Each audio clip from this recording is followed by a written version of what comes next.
My name's Bex. I'm a student in Studio 3B, and my thesis project is called Salty Bodies and Pickled Rhythms. My project has been looking at salt and how it can be used as a building material to try and ensure the wellness of various bodies. So these bodies aren't just human bodies, but also non-human bodies, water bodies, landscape bodies, and building bodies. Through the project, I've been looking at a salt pan in Cervia in the northeast of Italy. Then the project proposes a bathing house and a breathing house to try and ensure the wellness of these bodies. So I've chosen to look at salt through the thesis project because, firstly, I'm just incredibly fascinated by it. It's kind of works in these rhythms of crystallizing and dissolving, which is probably the main reason why we don't use it in the built environment, also because it's kind of a nuisance, like causing decay.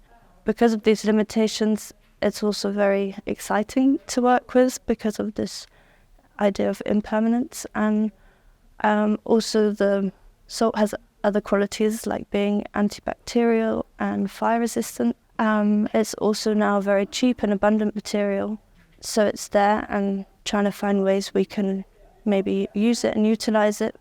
And it's also very beneficial to our health.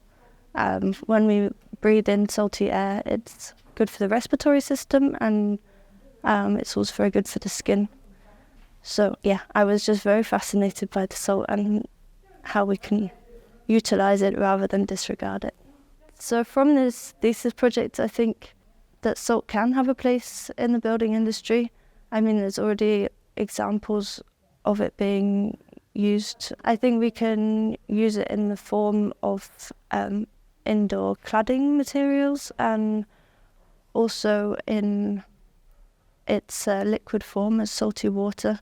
For example, through the thesis project, I've designed some evaporative cooling walls, which in collaboration with reeds and knitted fabrics have a method of cooling the air.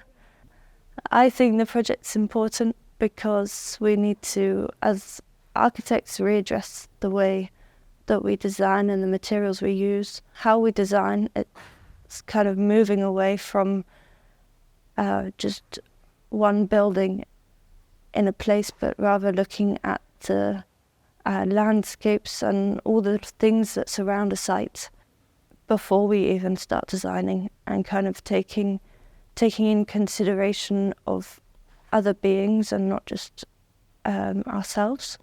Also, in general terms, part of the world will become more salty because of rising temperatures. So salt's going to be ever more abundant and probably ever more cheap.